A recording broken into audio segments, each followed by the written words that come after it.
இன்னைக்கு Feb 22 father of America George Washington அவர்களோட birthday. அமெரிக்காவில் 1732 பிறக்கிறாரு. ஆரம்ப கல்வியை வீட்டிலேயே படிக்கிறாரு. செடி வளர்ப்பு, நில அளவை உட்பட்ட நிறைய விஷயங்களை தன்னோட தந்தையின் பண்ணையில தெரிஞ்சுக்கிறாரு. 1753 இராணுவத்தில் சேர்றாரு. அப்போ நடந்த பிரெஞ்சு போர்ல கலந்துக்கிறாரு. இது அவருக்கு புகழ தேடி தருது.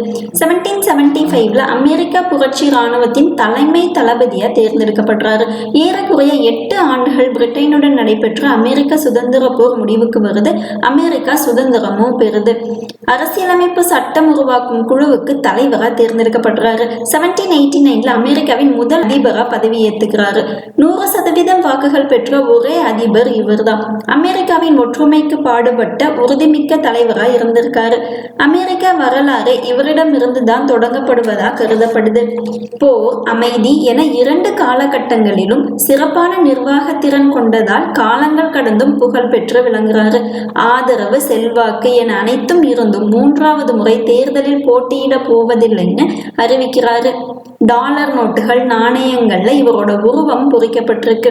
நேஷன்ஸ் கேபிட்டல் சிட்டிக்கு இவரோட நேம் வாஷிங்டன் டிசின்னு கொடுத்துருக்காங்க. இவரோட நினைவா போஸ்டல் ஸ்டாம்ப் ரிலீஸ் பண்ணியிருக்காங்க. இன்னைக்கு இவரோட பர்த்டே. இன்னைக்கு பர்த்டே செலிப்ரேட் பண்ற எல்லாருக்கும் ஹாப்பி பர்த்டே.